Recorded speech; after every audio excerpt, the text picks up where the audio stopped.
Hello, this is Robert Rickover at Body Learning, and today my guest is John Macy, who is a long-time Alexander Technique teacher as well as physical therapist in Omaha, Nebraska. He is the owner of Great Plains Pilates and Physical Therapy, and we're going to talk today about what does it mean to say that we are psychophysically unified beings. It's a phrase that's often comes up in Alexander Technique discussions, and more specifically, what is it about the Alexander Technique that makes it a truly psychophysical process? John, welcome to the show. Thank you, Robert. Good to be here again. It is good to talk to you. And could you begin by giving a short definition or description of the Alexander Technique? The definition I'm working from lately is that it's a real Western approach to things that other cultures have had for a very long time, yoga, martial arts, etc., in that it's a very Western way of looking at how do we make our mind and body work simultaneously and control that consciously. And so I think it's just very Western in that, Alexander talked about the head-neck relationship and habit and thinking, but very mechanistic, very there's this, there's this. There wasn't any letting the energy flow or spirituality about it. Right. But on the other hand, he certainly used the term psychophysical in his writings, and I think Alexander teachers like that phrase. What would be your definition of psychophysical unity? I would have to default to what Alexander said, that he just had to make up a word because we're in such a Cartesian world where we think that there's a duality between mind and body and they are separate. And we really, in the English language, don't have a word for them being a coordinated whole. Mm-hmm. And I think it refers to the fact that we can't separate them. You can't have a mind existing without a body, a physical organism.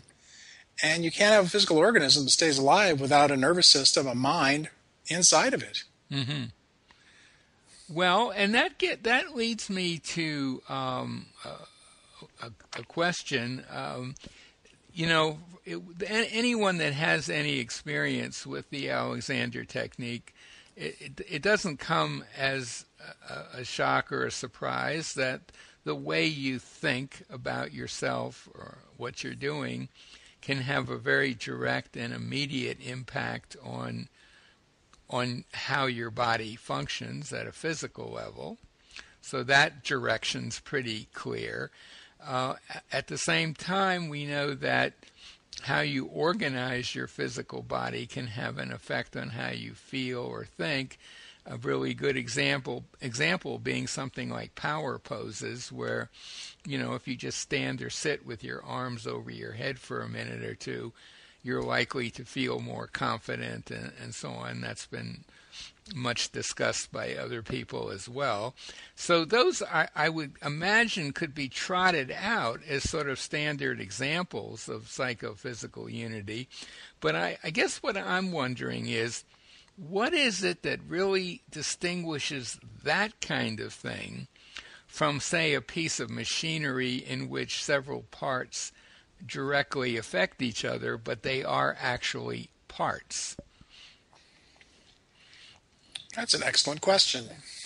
And you have been designated the answerer of that question.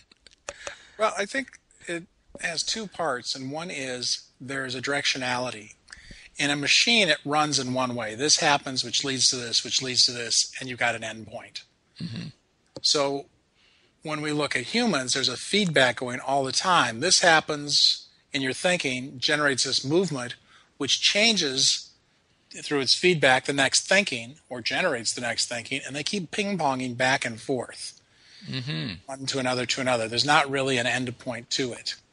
I think the other difference is that there's a consciousness going on. And I don't think we want to get into what exactly is consciousness, although we could if we have 3 or 4 days. Mm-hmm. But I think there is a consciousness in humans, at least, of what am I doing that encompasses both the thinking and the movement. There's a sense of I underneath that. And I do not believe that machines have that. They're just the machine physical part. Mm-hmm. Even the computers, even though they're running through electrical processes, it's still, at the end of the day, going one way. It's just part. And I guess to take the computer analogy, you could pull out a part and the computer wouldn't work. But then you could put the part back in, or a replacement part, and it would work. And that's not exactly how it works with human beings, right? It is not. I mean, you put the part back into the computer and it works the same as it did before by all measures. Mm-hmm.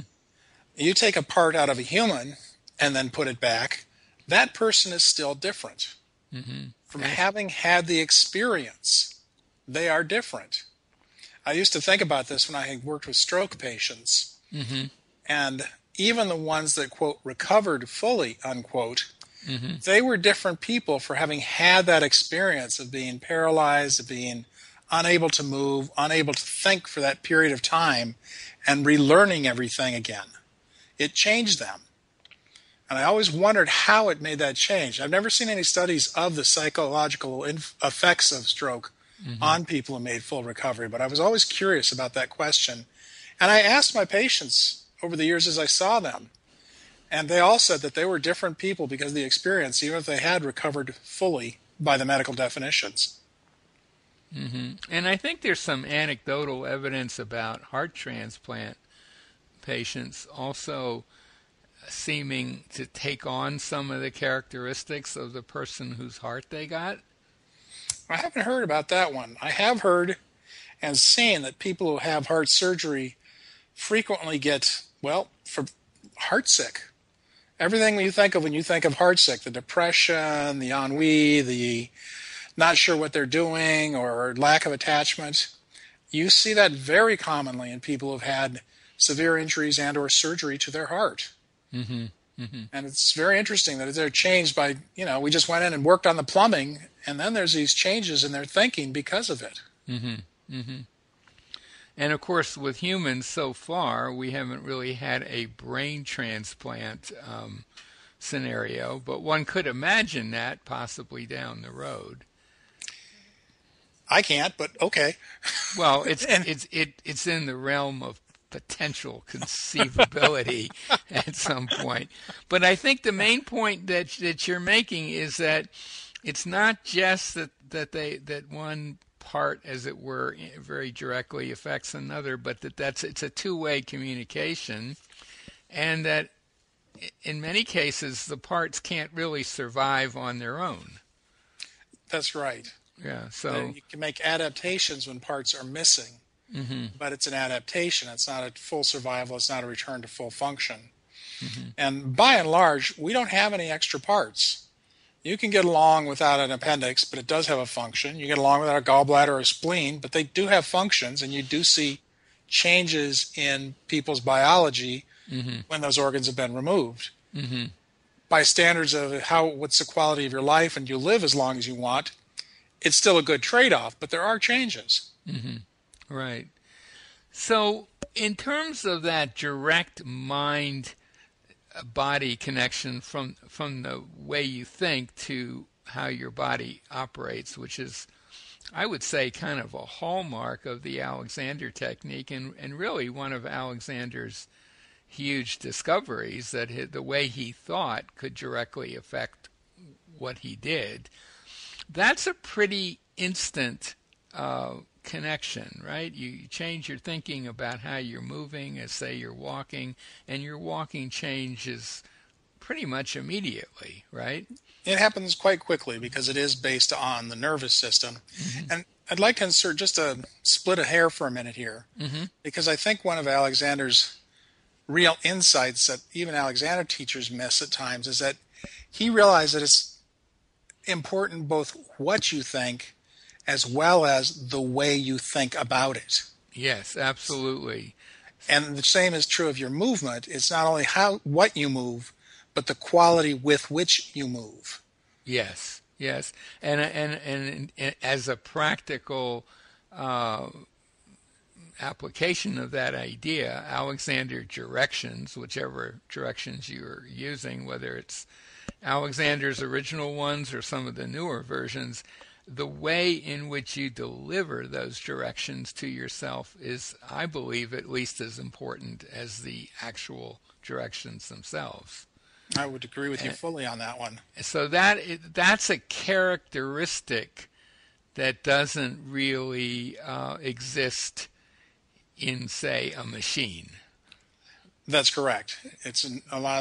It takes information in a particular proscribed way proscribed by something else, whatever made it.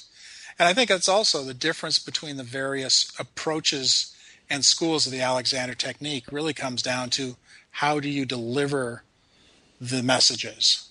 Yeah, I think so. I mean, there are some differences in what the appropriate messages might be as well, but I agree that the big thing is how do you deliver it, and there's quite a variety there. But all of them work to one extent or another. I think some probably work better than others.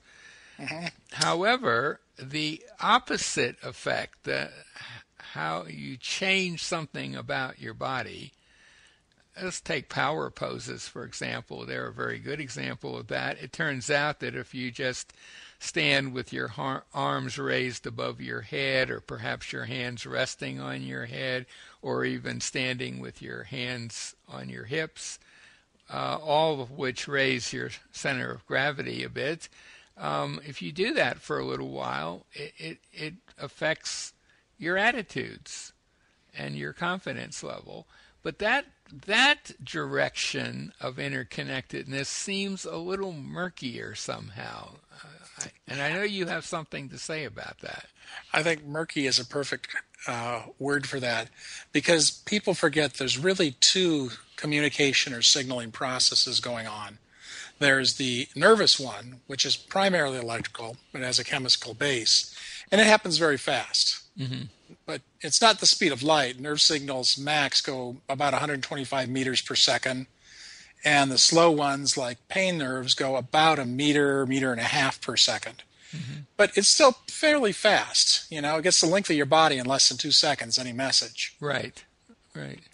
The other signaling process, though, is chemistry, sending chemical messages to change what's going on in the organ or area of the brain that you want to change. And that just takes a little longer. I think a great way to illustrate this is to look at people who have had heart transplants. We can transplant the heart, and I mean the surgeons, I'm certainly not capable of doing it, but they can transplant the heart and get all the plumbing reconnected, all the vessels going to it and from it, etc. But we can't reconnect the nerves. So the heart in the new person has no direct nervous connection to their brain, which means when they say, hey, I want to go running, they can't start getting their heart rate up. Or if they get startled, they don't immediately have their heart rate take off because their sympathetic nervous system kicked it. It takes a couple of minutes for the chemistry from that, the adrenaline, the norepinephrine, the other things to kick in, to get the heart rate to go again or to increase. So when they go to exercise, they need to do a slow, very paced warm-up to increase the chemistry in the bloodstream to make the heart kick up and get up to the speeds they need for working out. And the same with their cool down, because they haven't got the nervous control. And we've all experienced the reverse of this when we've been startled by something and realize, oh, everything's okay, but your heart a minute later is still racing and pounding because the adrenaline you dropped into your system at the time you got the shock is still free-floating in your bloodstream and has now hit your heart. And even though your brain's saying everything's fine, your heart's still going womp, womp, womp, womp, womp, womp, womp. Yeah. And that would certainly explain why, getting back to power poses, and I really like that as an example because it is such a practical way to influence yourself using your body, but it takes time. It's a minute or two, something like that, before the full effects kick in. Mm-hmm. And I think that slow direction of effect from body to mind compared to the opposite direction causes a lot of us to not really think about that direction all that much. I think that's quite true. I think it's also part of why, with the Alexander technique, having people move is very important. It's not just think this direction, think this direction. You have to get up and move and have activity to help get the correct or the improved feedback loop from the body back to the mind. If you're just sitting still and trying to just send it one way, I'm going to think this direction, I think you're missing half of the psychophysical whole because you're not getting the movement, the chemistry, the rest of the body involved. So so just to play devil's advocate for a second there, I mean, because I do agree with you, but say you're just sitting in a chair and you're thinking a direction, my neck is free or whatever it is, presumably there's going to be some physical change that comes about from that. But what you're saying is it's not a very big one and it's not enough different to really send a reply message to your brain? I don't think it's large enough for most people to get a big return on the effort in terms of giving them overall improvement that they sustain in the quality of their movement and the quality of their existence. I'm not saying it can't be done because the fact is we're always moving, we're always breathing, we're always pumping blood, we're always shifting a little. But the Alexander technique is about conscious control. Right. And so having these little change in things you're not conscious of, I don't think they're in the arena. They're not part of the game plan for the Alexander technique. We're really talking about, I want to change my thinking. Now I need to be doing a conscious, i.e. volitional movement to feed that back as to what am I doing. So you could be consciously breathing in your chair as you're moving up and see those changes, but I think the consciousness is a big part of it. And that return message, as it were, from your body to your mind, would your take on that be that that's really crucial to developing your ability to direct effectively? Yes. It's not only critical to being able to direct effectively, but it's also the whole reason you're directing in the first place. What's the point of just what's the point of the Alexander technique if you're not going to move?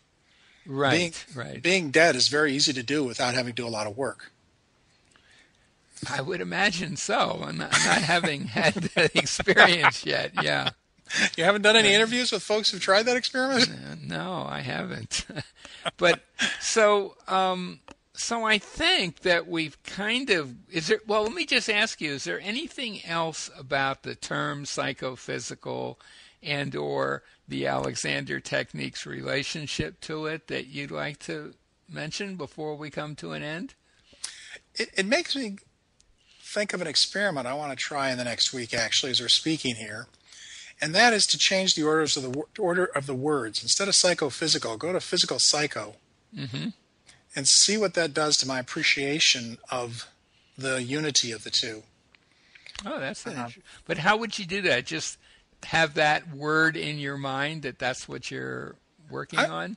I'm just going to change the label and see if that changes what I look at first. And just because if it is a unified whole, it shouldn't matter which order it comes in. But as I'm just sitting here and doing that now, I can see that it helps me pay more attention to the physical relationship of my body parts to the space around me. And that change in that relationship is, by definition, movement. Yeah. Okay. Well, I think that we'll end up doing another podcast on that experiment. Yeah, I'd be curious if any of your listeners also try that experiment and what they do. Please, anyone wants to try that, let me know. Send me an email. So my guest today has been John Macy, an Alexander Technique teacher and physical therapist of many, many years' experience, possibly the oldest physical therapist in the country, right? No. But certainly in the top 10% probably. Anyway, he's been doing this stuff for a long time, and he is the owner of Great Plains Pilates and Physical Therapy in Omaha, Nebraska. If anything that we talked about interests you, I'll put a link to his website by the interview, as well as the website of his business. And I'll also put a link to a site that will give you more information about the Alexander technique. So, John, thanks so much for this. It's been a pleasure. Thank you, Robert.